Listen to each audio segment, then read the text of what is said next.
Hello there, my very good friends. On today's afternoon news video, we have a major update on WWE's plans for LA Knight.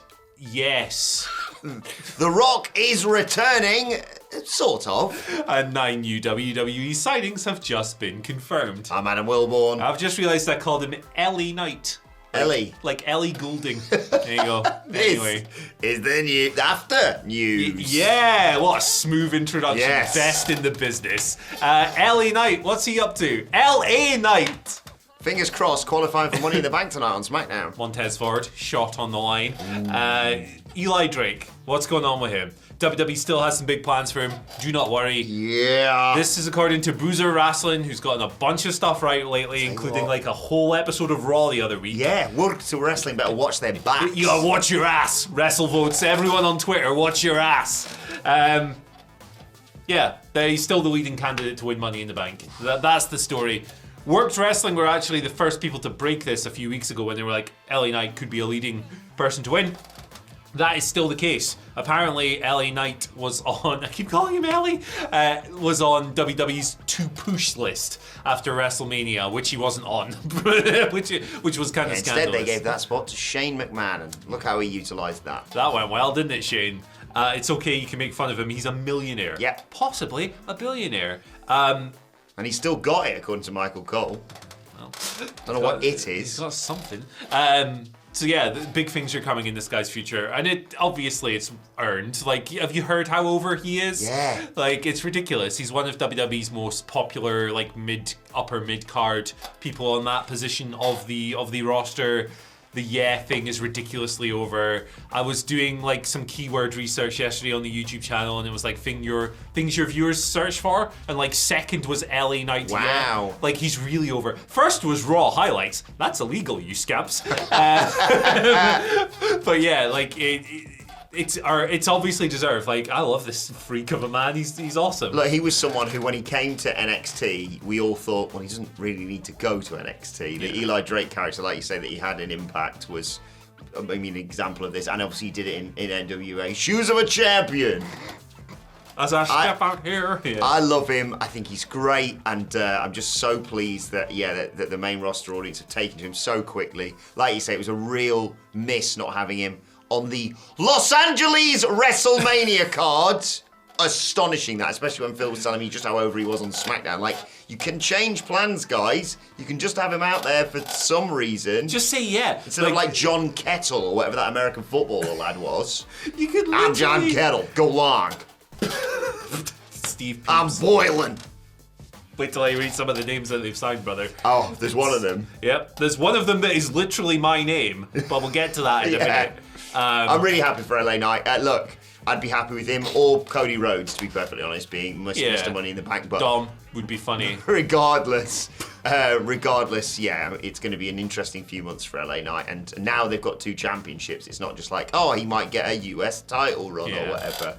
And I think he works as both a face or a heel. I think this is one of those people that if they tried to push him as a heel, would get even more over and have to become a babyface, basically. Yeah, like, it's so catchy. Yeah. Yeah. Like, all of that crap. He knows how to get a catchphrase. Let me talk to you. He's got about 3. He's loads of fun. He's so much fun. He almost got me invested in that Mountain Dew feud. He did, yeah. Like, Teflon to bad booking with the Fiend amazingly as well. He had a soft drink match, and I was almost there for it. That speaks volumes. Yeah, and I think it's fair to say he's influenced somewhat by a person I'm about to talk about. The Fiend. Dwayne "The Rock" Johnson. He's returning, Andy Murray, to the Fast and Furious franchise. I think this is better news than him returning to wrestling, to be honest. Yeah. Hobbs and Shaw was hot. Oh, it was awesome. Yeah. Obviously, Fast Kiss, as I like to call it. Fast 10. I've not seen it, but people who I trust have said it's garbage, which means it's great. Oh, yeah. It'll be another, what's our one? Plane. There you go. Yeah. Plane.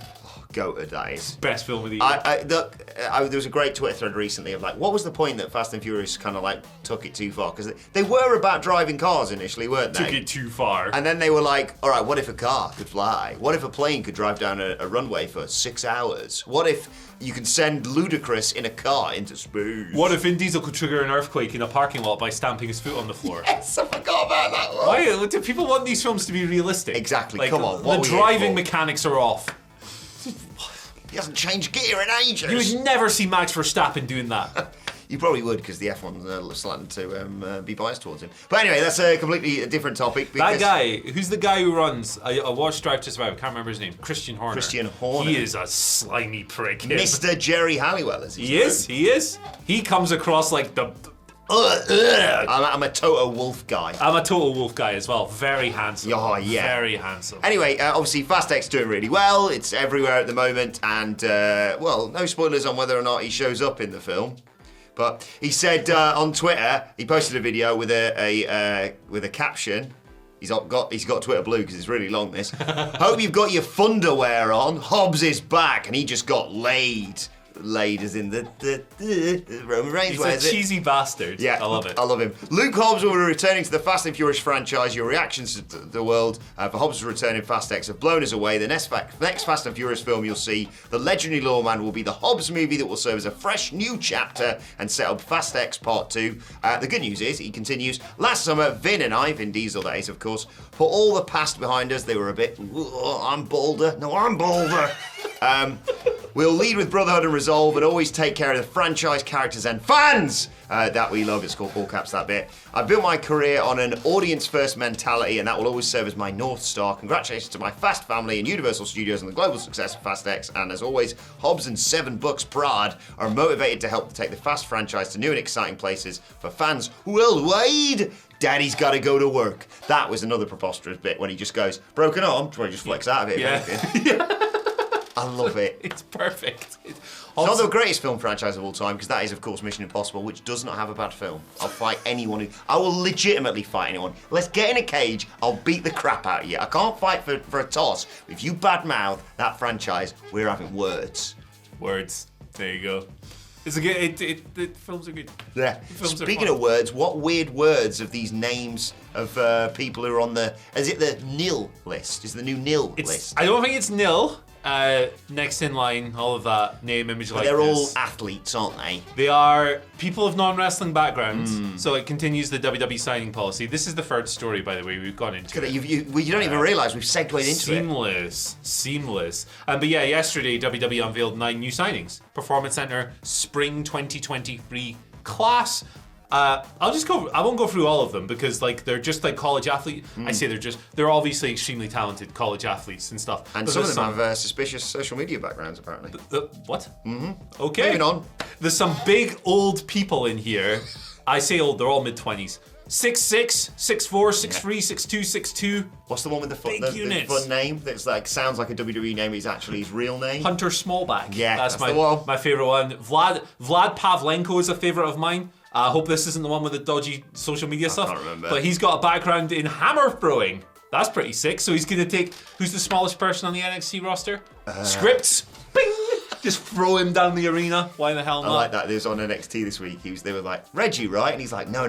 When I was growing up, everyone called me Scripts. All caps with a Y. Yeah, of course they did. There's someone was that when you were in your sommelier background? Anyway, sorry. Yeah, we got some like CrossFit athletes, track and field, football, stuff like that. Kevin Robertson. I like it when people with just normal names get in. Like, yes. I'm Steve Smith. Yeah. But my favorite guy on this list, because this is basically my name, but altered a little bit. Andre Hughes Murray. I Keep an eye out for that guy. Not. Andre, which is like Eastern European. Yeah.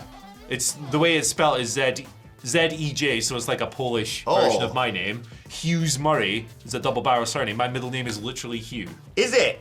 I didn't actually know that. I am in WWE and I am a 25-year-old, 6'2", 247-pound former footballer at Oregon State University and the Los Angeles Rams, where he signed as a free agent last year. Ooh. There you go. Good AHM. stuff. Shout-outs. But yeah, look, the people. I'm fascinated to see what weird gimmicks they get given in NXT. But they just brought a new guy in NXT called Tank something, and he's awesome. And his stats were just like he can bench press a load basically, and he kicks ass. And it's him and Hank Walker, so it's Hank and Tank. And then Tank's the one who spit his tooth out the other day. And they had that great match last week. Oh, it was goated. Just 5 stars. Anyway, 9 new WWE signings. Bollocks, it's Friday. How about a few more wacky questions? Yeah, I gotta get some more money. Let's go. Brian says, Andy, who's your favourite NYC hardcore band and why? I did this as well. Madball. I could sit here, like, I'll just give you the answer I gave last week. Could sit here and give you like a really cool answer. This won't mean anything to you, but like Sub-Zero, Crown of Thorns, something like that. More combat. But Madball wrote. Get over here! That's Scorpion, isn't it? Madball wrote. Why has no one asked me my favourite NYC hardcore What is your favourite band? New York hardcore band? Beastie Boys, probably. All right. Mind Force from Long Island. Yeah. No, they're from the Hudson Actually, Valley. just They're from pulled the one Hudson out. Valley. I got that wrong. I wouldn't have pulled you up on it, I'll be honest. The hardcore fans would have. Gee whiz. You might not have had this one from L. Sean, who I think... Is L. Sean a horse? A horse has said as a question. Oh, all right. If the What Culture crew had a thumb wrestling tournament, who wins and why? Now, your obvious choice here is Simon Miller, because look at the size of him. But I think you're not going to go for that. No, Should we say who we think is going to be together? I don't think we can say this person's name on video. Oh, okay. I don't know. It's Peter. Oh! I don't know if Peter likes being shouted out on videos. That's why I said that. But it's Peter, man. He's a beast. I'm going with Phil Chambers. He's a Phil? wily dude. Ooh, I've been climbing with that interesting. boy, and like, he's not the henchest, but he is. Oh my word! He made. I was like, oh, I guess climbing's the easiest thing in the world because he just straight up the wall. I love it. But he's just a wiry. I think he's got power in them there thumbs. He's got the dexterity and the constitution, but the difference is Peter's got the strength. Yeah. So if this is D&D mechanics, Peter's. You like D&D, by the way? Dice with Death podcast. But like, Peter's a monster, man. He'll take you down. Monster. He'll take you down. Like playing football with him, I was like, oh my goodness. You ain't getting out of that corner alive. No, I love it, man. I love it. I love the physicality of the sport. I thought I was a beast. Nah. Shouts to Peter. Final question from Stephen Ellison. I'd love to get your thoughts on it as well. Will Adam let Snitsky babysit when the baby arrives? If not, which wrestler would he pick to babysit? Maybe not Snitsky. Well, there's a lot of soft landing spaces in your back garden, at least. Yes. So. Good point. Wrestlers to babysit. I'd like... Chad Gay. Shush! That's worked. There we go. Yeah, that seems... Good babysitter. Brandy Rhodes seems like a good mother. Why not? Yeah. Yeah, there you go. I was thinking more sort of Tony Khan. You know what babies are just baffled, like they're like awestruck. What? We're gonna have a great sleep tonight. We're gonna go full 9 hours, and it's gonna be. Thanks for letting us cover AEW as well, by the way, Tony. One of these days, all in. You're all banned because of that bell end who does the impression of me. I reckon the entire House of Black, because then the baby would grow up to be really cool and have You'd be good music taste and like good lighting and stuff. Yeah, That's my choice. that's a good choice as well. Otis as well. I feel like he's got that is it paternal instinct? I really should read some books on this. Yeah, shouldn't no, I? you gotta get practice. You only What are got we, 10 weeks away, I think? couple months. Jeez, peeps, man. Any advice in the comments, please? And also, if you want to just send me money, that's possible. You can just find out our address and just, shove some dollars in an envelope and post it to us. I'm not against that. Don't do that, obviously. If you've got any spare cash, by the way, save it probably because of the way the world's going. But if not, on the news this morning, Andy, we shouted the brilliant Mel Coleman, who does the art. Go and donate to her. She's got a GoFundMe out there, and she deserves it far more than me. Literally sitting here going, shove money through my letterbox.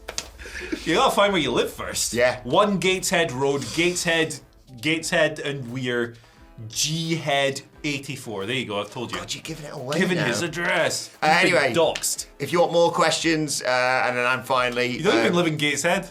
He lives in Durham. I live in a ship in the marina. What is going on? Phil used to live in a ship. He's a boatman. He's a He is boat a boatman. guy.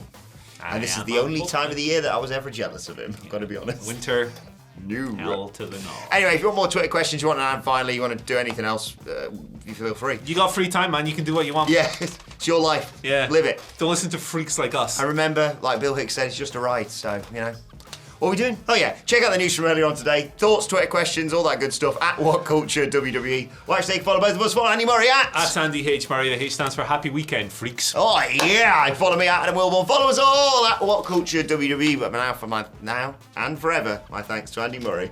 Thank you for joining us. Thanks to Earthworm Jim. Groovy. We'll see you soon.